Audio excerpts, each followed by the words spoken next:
सदस्यों के लिए सरकार द्वारा सुरुचि भोजन की व्यवस्था विधानसभा परिसर में की गई है। माननीय सदस्यों से अनुरोध है कि उसमें उपस्थित रहने की कृपा करेंगे। माननीय मुख्यमंत्री जी। माननीय अध्यक्ष महोदय, संविधान के अनुच्छेद 203 के अनुसरण में वित्तीय वर्ष 2019-20 के लिए 31 मार्च 2020 को समाप्त होने वाले वर्ष में जो व्यय होने की संभावना है से संबंधित 85,429 करोड़ रुपए मात्र का आय व्यय सभा में उपस्थापित करता हूं।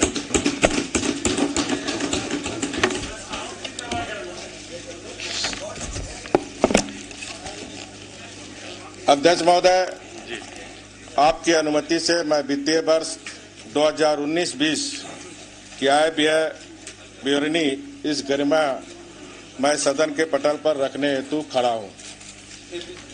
विश्व राजनीति में सत्य और अहिंसा के महान प्रयोग धर्मी राष्ट्रपिता महात्मा गांधी के जन्म के 150वीं वर्षगांठ के काल खंड में वित्तीय वर्ष 2019-20 का बजट उपस्थापित करने का जो मुझे अवसर मिला उसके लिए मैं अपने आप को भाग्यशाली मानते हुए उस महान मोह को सत सत नमन करता हूं। अध्यक्ष महोदय, कल नेताजी सुभाष चंद्र बोस का जन्मदिन है। आजादी के लड़ाई में जय हिंद का नारा देने वाले इस महान नायक ने आजाद भारत के आर्थिक विकास की अग्रिम रूपरेखा करने की परिकल्पना की थी। मैं उन्हें भी सत सत नमन करता हूं। भारतीय राजनीति के शिखर पुरुष एवं भारत रत्न से सम्मानित हमारे पूर्व प्रधानमंत्री श्रद्धेय अटल बिहारी वाजपेयी जी, जिनके नेतृत्व वाली सरकार के कार्यकाल में झारखंड राज्य का जन्म हुआ, के चरणों में मेरा सत सत नमन। अपने पद पर आगे बढ़ने के लिए मुझे उनकी निम्न पंक्तियां सदैव प्रेरणा देती है।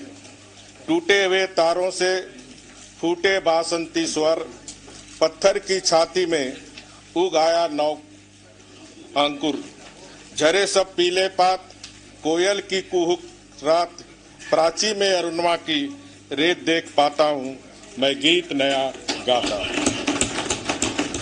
श्री अटल बिहारी वाजपेयी जी ने झारखंड राज्य की खुशहाली के जो सपने देखे थे उन्हें साकार करने के लिए श्री नरेंद्र मोदी माननीय प्रधानमंत्री जी के मार्गदर्शन तथा दिशा निर्देशन में हमारी सरकार सतत प्रयत्नशील है।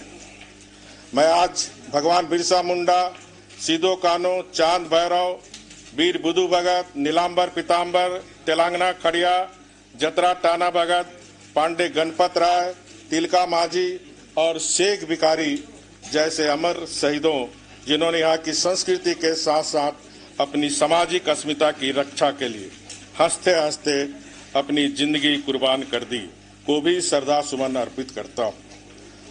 अध्यक्ष महोदय, सदियों की दास्ता से आजादी पाने के लिए गुलामी की बेड़ियां को तोड़कर फेंकना निसंदेह एक कठिन कार्य है, लेकिन प्राप्त हुई आजादी की रक्षा करना उससे भी ज्यादा कठिन कार्य है। मुझे गर्व है झारखंड के उन वीर सपूतों पर, जिन्होंने यहाँ जन्म लेकर न केवल इस धरा को धन्य किया वरन देश की आजादी की रक्षा के लिए सरहदों पर दुश्मनों से लड़ते लड़ते अपने जीवन को कुर्बान कर दिया। परमवीर अल्बर्ट एक्का के प्रति भी मैं अपने श्रद्धा सुमन अर्पित करता हूँ। मेरा नमन उन सारे वीरों के प्रति भी है जिन्होंने अल्बर्ट एक्का जैसे वीरों की विरासत को थामकर आजादी की मिसाल को बाद के दिनों में थामा और देश की रक्षा करते हुए सीमा पर शहीद हो गए। है नमन उनको कि जो यश काया को अमृत देकर इस जगत में शौर्य की जीवत कहानी हो गए। है नमन उनको कि इनके सामने बौना हिमालय जो धरा पर गिरे पड़े पर आसमानी हो गए। अध्यक्ष महोदय, इस सरकार के कार्यकाल का 5वां बजट पेश करते हुए मैं कहना चाहता हूं कि सभा में सभ्यता और सत्ता में संयम के सिद्धांतों का प्रतिपादन हमारे ही देश में हुआ। विधायी संस्थाएं राष्ट्रीय और सामाजिक मूल्य के स्रोत के रूप में काम करती है। आज विधायी संस्थाओं में हम जो कुछ करते हैं उन सब की नकल कस्बों, गांव, नगरों, गलियों और चौबारों में होती है। इस परिप्रेक्ष्य में हमें जनता की तर्क संगत आकांक्षाओं को पूरा करने के लिए आगे आना होगा। सरदेव वाजपेयी जी की इस पंक्ति को यहाँ दोहराना चाहता हूँ कि इन उद्देश्यों को पूरा करने के लिए सर्वाधिक आवश्यकता है आत्म अनुशासन। वाजपेयी जी ने संसद की 50वीं वर्षगांठ के अवसर पर यह शब्द तत्कालीन प्रधानमंत्री को उद्धृत करते हुए कहा था कि आप लोकतंत्र की व्याख्या सैकड़ों की तरह से कर सकते हैं, लेकिन इसकी एक ही व्याख्या है आत्म अनुशासन। मैं समझता हूं कि हम सभी इस कसौटी पर खरे उतरेंगे। अध्यक्ष महोदय, मंत्री की हैसियत से मैंने 16 जून 2005 को पहला बजट पेश किया था। इस प्रकार यह 8वां अवसर है जब मैं इस सरकार का बजट पेश कर रहा हूं।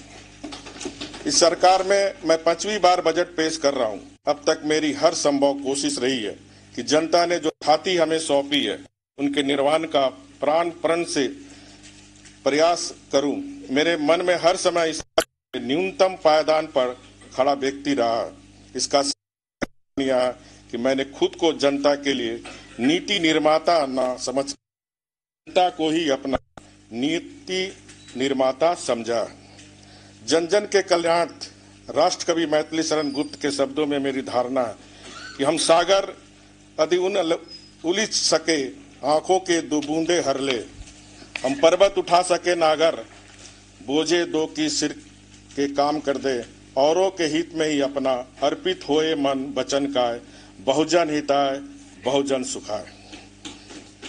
मेरा मानना है कि यह भावना न केवल मेरी और मेरी सरकार की है, वरन इस पवित्र सदन जो झारखंड की 3.25 करोड़ जनता के विचारों की अभिव्यक्ति का सर्वोच्च निकाय है कि प्रत्येक सदस्य में अभिभूत है। पिछले 4 सालों में हमने जो हासिल किया वह इस सदन में बैठे प्रत्येक सदस्य के सहयोग के बिना संभव नहीं है। मैं सदन के प्रत्येक सदस्यों को इसके लिए धन्यवाद देना चाहूंगा।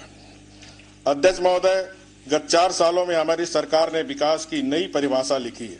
4 वर्ष में पहले जब मैं इसी सदन में बजट पेश करने के लिए खड़ा हुआ था तो मैंने यह कल्पना भी नहीं की थी कि इसी सरकार के कार्यकाल में हर घर में बिजली पहुंच जाएगी, हर घर में शौचालय बन जाएगा, प्रत्येक स्कूल में बेंच डेस्क तथा बिजली की सुविधा उपलब्ध हो सकेगी। परंतु यह सब हुआ। यह हमारी सरकार के अथक प्रयासों, कठिन परिश्रम तथा इस सदन के सहयोग से संभव हो सका। यहाँ मैं सुहान लाल द्विवेदी जी की 2 पंक्तियों को दोहराना चाहूंगा। लहरों से डरकर नौका पार नहीं होती, कोशिश करने वालों की कभी हार नहीं। अध्यक्ष महोदय, मेरा सदैव प्रयास रहा कि बजट एवं योजना निर्माण का कार्य वित्तीय वर्ष प्रारंभ हो पूर्ण हो जाए, ताकि वित्तीय वर्ष प्रारंभ होने के साथ ही धरातल पर इसे उतारा जा सके। क्रम में वित्तीय वर्ष 2017-18, 2018-19 का बजट 23 जनवरी को पेश किया गया था। उसी परंपरा के अनुरूप इस वर्ष 22 जनवरी को मैं सदन के सामने आगामी वित्तीय वर्ष का बजट पेश कर रहा हूं। गत 4 वर्षों से मेरा प्रयास रहा बजट भाषण के दौरान की गई घोषणाओं का वास्तव में क्रियान्वयन हो। इसके लिए हमने घोषणाओं से संबंधित ATR सदन में प्रस्तुत करने की परंपरा की शुरुआत की। इसी क्रम में गत बजट भाषण में की गई घोषणाओं पर अद्यतनकृत कार्रवाई प्रतिवेदन सदन के पटल पर अलग से रखा जा रहा है। गत बजट भाषण में कुल 103 घोषणाएं की गई थी, जिनमें से मात्र 1 को छोड़कर सभी पर कार्रवाई प्रारंभ की जा चुकी है। अध्यक्ष महोदय, वित्तीय वर्ष 2019-20 के लिए मैं सदन के समक्ष राज्य का सकल बजट 85,429 करोड़ रुपए का अनुमान प्रस्तुत कर रहा हूं, जिसमें राजस्व व्यय के लिए 65,803 करोड़ रुपए एवं पूंजीगत व्यय 30,626 करोड़ रुपए का प्रस्ताव है। बजट में प्रावधानित सकल राशि को यदि प्रक्षेत्र के दृष्टिकोण से देखा जाए तो सम्मान प्रक्षेत्र के लिए 23,377 करोड़ रुपए, सामाजिक प्रक्षेत्र के लिए 28,882 करोड़ रुपए तथा आर्थिक प्रक्षेत्र के लिए 33,170 करोड़ रुपए आवंटित किए गए। राशि के लिए निधि की व्यवस्था पर मैं सदन का ध्यान आकृष्ट करना चाहूंगा। राज्य को अपने कर का राजस्व से करीब 20,850 करोड़ रुपए तथा गैर राजस्व से 10,674.20 करोड़ रुपए केंद्रीय सहायता से 13,833.80 करोड़ रुपए, केंद्रीय करों में राजस्व की हिस्सेदारी के रूप में 29,000 करोड़ रुपए, लोक ऋण से 11,000 करोड़ रुपए तथा उधार तथा अग्रिम की वसूली से करीब 71 करोड़ रुपए प्राप्त होंगे।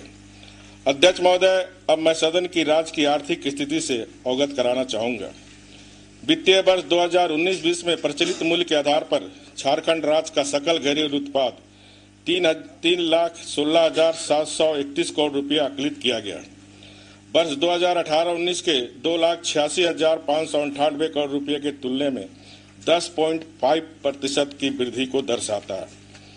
स्थिर मूल्य पर राज्य का सकल घरेलू उत्पाद वित्तीय वर्ष 19-20 के लिए 2,31,866 करोड़ रुपया अनुमानित है, जो कि पिछले वित्तीय वर्ष से 2,21,587 करोड़ रुपए की तुलना में 6.9% अधिक है।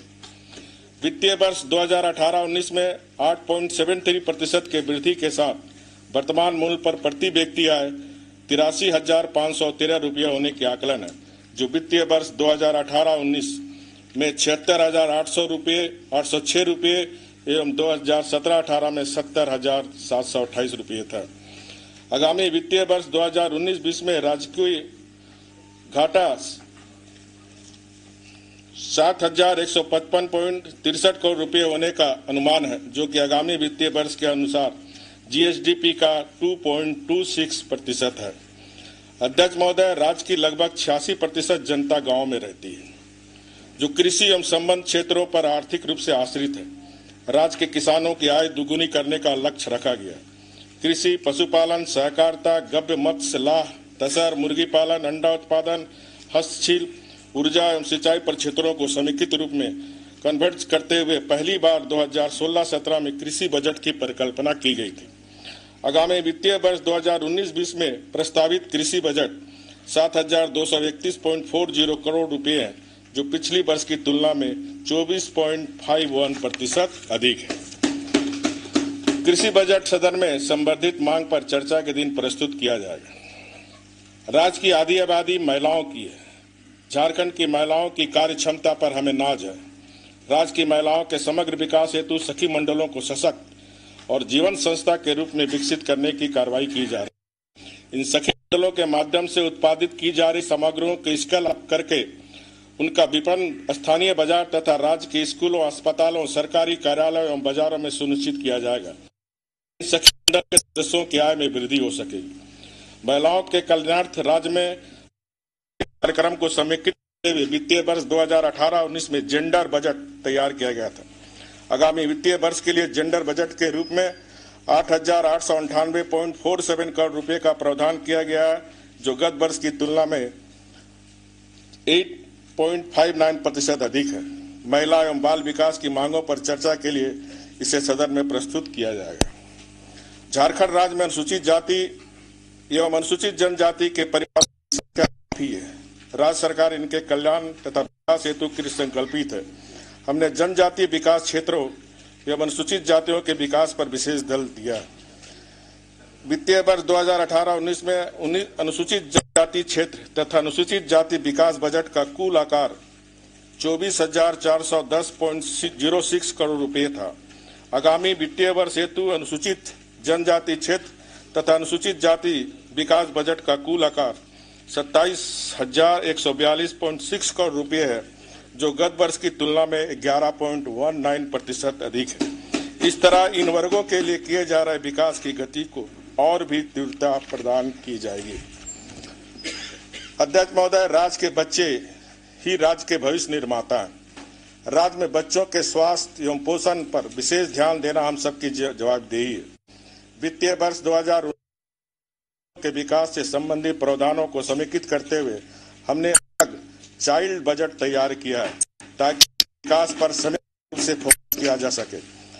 2019-20 में चाइल्ड बजट का कुल आकार 6,182.44 करोड़ रुपए का निर्धारित किया गया है, जो स्कीमों के लिए निर्धारित बजट का 11.82% है।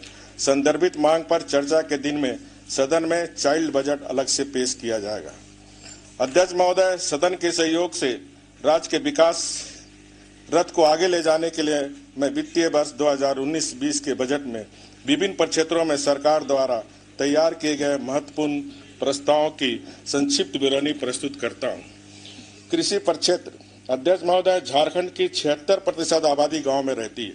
इनमें से 28 लाख किसान पूर्ण रूपेण अपनी आजीविका के लिए पर निर्भर है।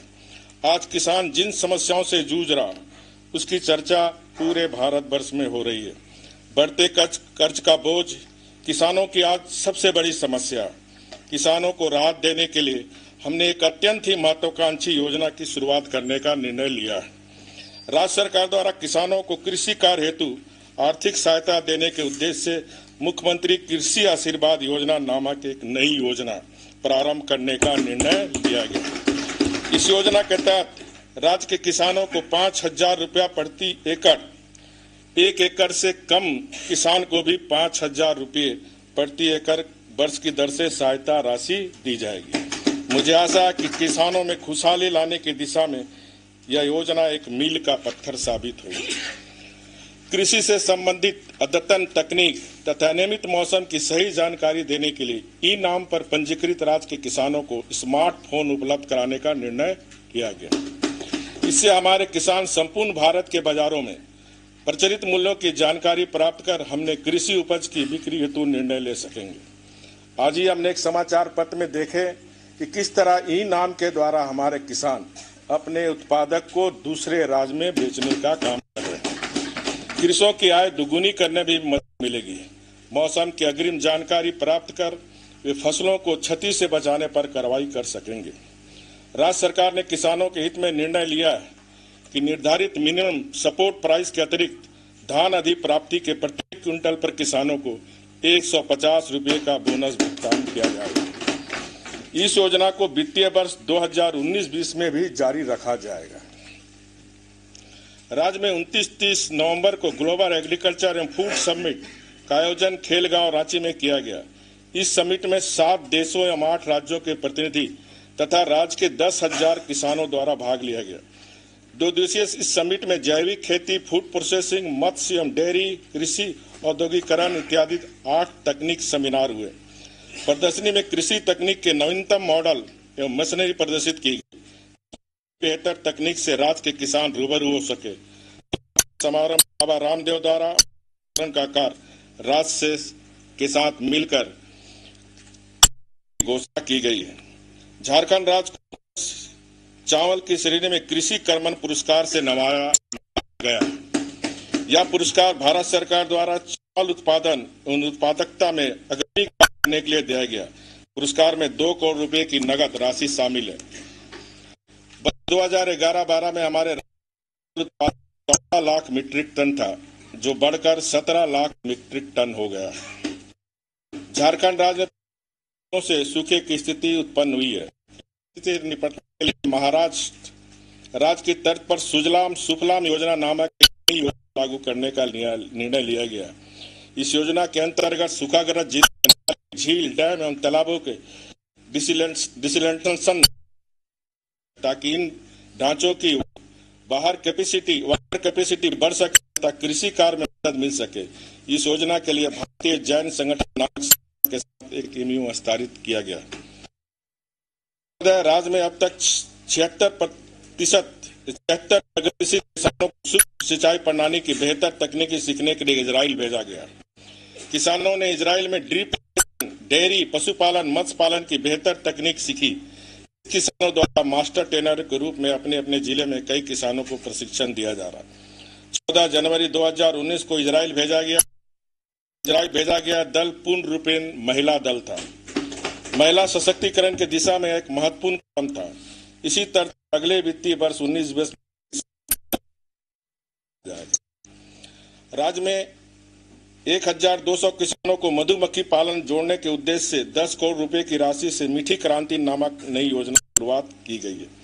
वित्तीय वर्ष 2019-20 में 100 करोड़ रुपए की राशि से मीठी क्रांति का लाभ 12,000 किसानों को पहुंचाने का लक्ष्य किया गया। कृषि उत्पादकों के बेहतर विपणन के उद्देश्य से राज्य के सभी जिलों में 5,000 मीट्रिक टन क्षमता के एक शीतगृह का निर्माण कराने का निर्णय लिया गया। अब तक 14 जिलों में शीतगृह का निर्माण चल रहा है। वित्तीय वर्ष 2019-20 में खूंटी, सरायकेला, खरसवां, लातेहार, रामगढ़, हजारीबाग, कोडरमा, धनबाद, दुमका, पाकुड़ एवं जामताड़ा जिलों में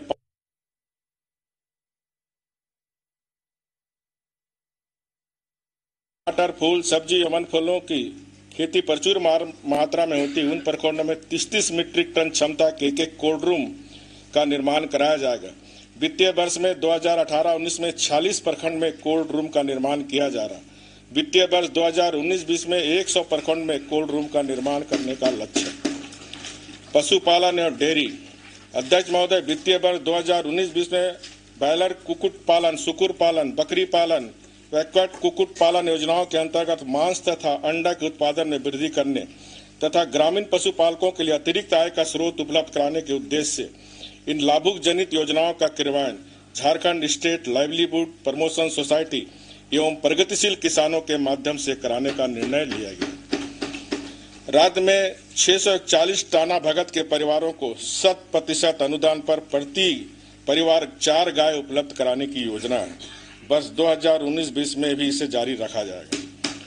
रांची मुख्यालय में एक मिल्क प्रोडक्ट प्लांट तथा पलामू, देवघर, साहेबगंज, जमशेदपुर एवं गिरिडीह में जिला में 50,000 लीटर क्षमता का डेयरी प्लांट स्थापित किया जा रहा है।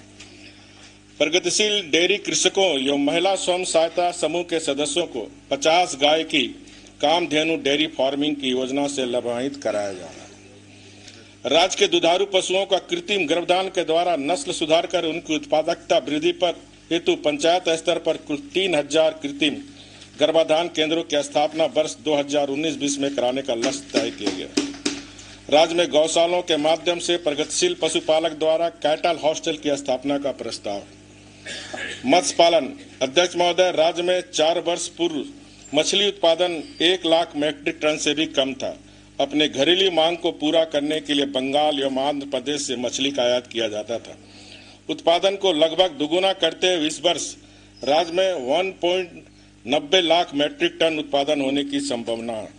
राज्य में मछली की कुल घरेलू मांग 1.40 लाख मीट्रिक टन है। इसलिए इस वर्ष हम लगभग 50,000 मीट्रिक टन मछली का निर्यात करने की स्थिति में आ गए हैं। राज्य के मछली पालकों को विभागीय मत्स्य आहार के क्रय पर 50% का अनुदान उपलब्ध कराने की योजना को वर्ष 2019-20 में जारी रखा जाएगा। कुल 8,066 मत्स्य मित्रों एवं मत्स्य बीज उत्पादकों के माध्यम से अब तक राज्य में 850 करोड़ रुपए मत्स्य बीज का उत्पादन हुआ। इस वर्ष 59 पोर्टेबल मत्स्य बीज हैचरी का प्रतिष्ठान कर राज्य में मत्स्य बीज उत्पादन में आत्मनिर्भर होने हेतु योजना स्वीकृत की गई है तथा निर्माण कराया जा रहा है। वित्तीय वर्ष 19-20 में 80 हैचरियों का निर्माण कराया जाएगा ताकि प्रखंड स्तर पर मत्स्य स्पॉन उपलब्ध हो सके और एवं मत्स्य बीज के लिए अन्य राज्यों पर हमारी निर्भरता समाप्त हो सके। मछली पालन की तकनीक को गांव-गांव तक पहुंचाने के उद्देश्य से अब तक 5,809 मत्स्य कृषकों को प्रशिक्षित किया जा चुका है। आगामी वित्तीय वर्ष 19-20 में कुल 18,200 मत्स्य कृषकों तथा सखी मंडल की महिला सदस्यों को मछली पालन का प्रशिक्षण देने की योजना है। आर्थिक सामाजिक सुरक्षा प्रदान करने हेतु 1,28,684 मछुआरों को सामूहिक आकस्मिक दुर्घटना बीमा योजना अंतर्गत बीमित किया गया। इससे आच्छादित बीमित की मृत्यु अथवा पूर्ण अस्थायी अपंगता होने पर बीमा कंपनी द्वारा 2 लाख रुपए का भुगतान किया जाता है। आंशिक अस्थायी अपंगता की स्थिति में 1 लाख रुपए का भुगतान बीमित किया जाता है। मछुआ परिवारों को रहने का स्वास्थ्य परिवेश प्रदान करने के उद्देश्य से वेद व्यास आवास योजना के अंतर्गत कुल 2,735 मछुआरा परिवारों के लिए पक्का आवास का निर्माण कराया जा रहा है। वित्तीय वर्ष 2019 में भी 2,100 मछुआरा परिवारों को पक्का मकान सुविधा कराने की प्रदान की जाएगी। सिंचाई अध्यक्ष महोदय, कृषि के विकास के लिए सिंचाई सुविधा का होना नितांत आवश्यक है। मुझे ये सदन को बताते हुए गर्व हो रहा कि हमने इस दिशा में बेहतर कार्य किया। वृहद एवं मध्यम सिंचाई योजना से मार्च 2015 तक मात्र 91,323 हेक्टेयर में ही पटवन होता था। इन पुरानी योजनाओं का जीर्णोद्धार, नहरों का लाइनिंग कार्य तथा निर्माणाधीन योजनाओं से आंशिक पटवन की सुविधा उपलब्ध कराने के फलस्वरूप सिंचित क्षेत्र बढ़कर आज 2,10,637 हेक्टेयर हो गए। लघु सिंचाई के क्षेत्र में 2018-19 में 379 श्रृंखलाबद्ध चेक डैम, 8 बियर योजना, 7 उद्वय सिंचाई योजना का निर्माण पूरा कर 41,879 हेक्टेयर अतिरिक्त सिंचाई क्षमता का सृजन किया गया। इसी प्रकार 271 लघु सिंचाई योजनाओं तथा जीर्णोद्धार कर 14,729 हेक्टेयर सिंचाई क्षमता का पुनर्स्थापन किया गया। वित्तीय वर्ष 2019-20 में 300 चेक डैम, 50 उद्वय सिंचाई योजना के निर्माण तथा 350 लघु सिंचाई योजना बड़े तालाबों का जीर्णोद्धार करने का लक्ष्य निर्धारित किया गया। अध्यक्ष महोदय, वर्ष 1992 से लंबित उत्तर कोयल जलाशय परियोजना को पूर्ण करने की दिशा में आ रही बाधाओं को दूर करते हुए अवशेष कार्य को पूरा करने के लिए माननीय प्रधानमंत्री श्री नरेंद्र मोदी जी द्वारा दिनांक 5/1/2019 को शिलान्यास किया गया। इसके पूर्ण होने से झारखंड के सूखाग्रस्त पलामू जिले में 12,570 हेक्टेयर तथा गढ़वा जिले में 2,320 हेक्टेयर भूमि पर सिंचाई की सुविधा उपलब्ध हो सकेगी। राज्य के 2 सूखाग्रस्त जिलों पलामू तथा गढ़वा में सिंचाई क्षमता को बढ़ाने के हेतु राज्य सरकार द्वारा 1,169 करोड़ रुपए की लागत से एक नई योजना स्वीकृत की गई है, जिसका शिलान्यास माननीय प्रधानमंत्री दिनांक 5/1/2019 को किया गया है। इस योजना के तहत सोन एवं कन्हर नदी से पानी को वर्षा के मौसम में लिफ्ट कर इन जिलों में अवस्थित जलाशयों को भरा जाएगा, ताकि लीन सीजन में वे अपनी क्षमता के अनुसार सिंचाई की सुविधा उपलब्ध करा सके। ग्रामीण विकास अध्यक्ष महोदय, राज्य के सभी प्रखंडों में सखी मंडलों का गठन कर महिला सदस्यों को प्रशिक्षित करते हुए बैंक लीकेज एवं मुद्रा योजना के जरिए ऋण देकर उद्यमी बनाने का कार्य किया जा रहा है। इन सखी मंडलों द्वारा राज्य भर में 80 से ज्यादा आजीविका दीदी कैफे चला रहे हैं। उत्पाद के रूप में सैनिटरी नैपकिन, इमली प्रसरण, शहद उत्पादन, कृषि संयंत्र बैंक की इकाई लगाई गई है। कृषि एवं पशुपालन विभाग की योजनाओं को इन सखी मंडल के साथ कन्वर्जेंस करते हुए 9.5 लाख पपीता, 9 लाख सहजन का पौधा एवं 72,000 परिवारों को पशु का वितरण किया गया। स्वच्छ भारत मिशन के तहत सखी मंडलों के द्वारा 3.5 लाख शौचालय का निर्माण कराया गया। राज्य में सभी आवासीयहीन परिवारों को आवास उपलब्ध कराने के लिए प्रधानमंत्री आवास योजना के तहत तीव्र गति से मकान बनाया जा रहा है। अब तक कुल 5,28,791 लक्ष्य के अंतर्गत 3,61,861 आवासों का निर्माण हो गया। आवास के निर्माण में तेजी लाने के उद्देश्य से 5 किस्तों की जगह 3 किस्तों में संपूर्ण राशि देने का निर्णय लिया गया है। दुर्गम क्षेत्रों में कोरुगेटेड शीट से छत बनाने की अनुमति प्रदान की गई है। इस योजना के अंतर्गत वर्ष 2019-20 में कुल 1,50,000 घरों के निर्माण का लक्ष्य निर्धारित किया गया। प्रधानमंत्री आवास योजना के तर्ज पर बाबा साहब अम्बेडकर आवास योजना राज्य सरकार अपनी निधि से चला रही है, जो हमारी राज्य की विधवा बहनें, विधवा मुखिया वाले परिवार के अतिरिक्त प्राकृतिक आपदा से प्रभावित परिवारों तथा प्रत्यक्ता महिलाओं को इस योजना का लाभ दिया जा रहा है। गांव को मॉडल के रूप में विकसित करने के लिए रुबन मिशन योजना के तहत सांसद आदर्श ग्राम योजना, प्रधानमंत्री आदर्श ग्राम योजना, मुख्यमंत्री स्मार्ट ग्राम योजना तथा आदर्श ग्राम योजना के तहत विभिन्न गांवों को सभी विभागों की योजनाओं से आच्छादित करते हुए विकसित किया जा रहा है। राज्य के गांवों में प्रचलित पारंपरिक शिल्प कला एवं कौशल को विकसित करने की आवश्यकता को ध्यान में रखते हुए 2019-20 में राज्य सरकार ने मुख्यमंत्री आजीविका संवर्धन योजना के नाम से एक नई योजना प्रारंभ करने का निर्णय लिया है। इस योजना के अंतर्गत सखी मंडलों के तर्ज पर पुरुषों के स्वयं सहायता समूह का गठन कर उन्हें तकनीक प्रशिक्षण, कौशल वृद्धि एवं वित्तीय सहयोग प्रदान किया जाएगा, ताकि उनकी आय में सतत वृद्धि हो सके तथा परंपरागत शिल्प कला का भी संरक्षण एवं संवर्धन किया जा सके। सभी सखी मंडलों के गठन के क्रम में पाया गया कि विशिष्ट जनजाति परिवारों के जीवन उत्थान के लिए विभिन्न क्षेत्रों स्वास्थ्य, शिक्षा, बाल विकास, सामाजिक सुरक्षा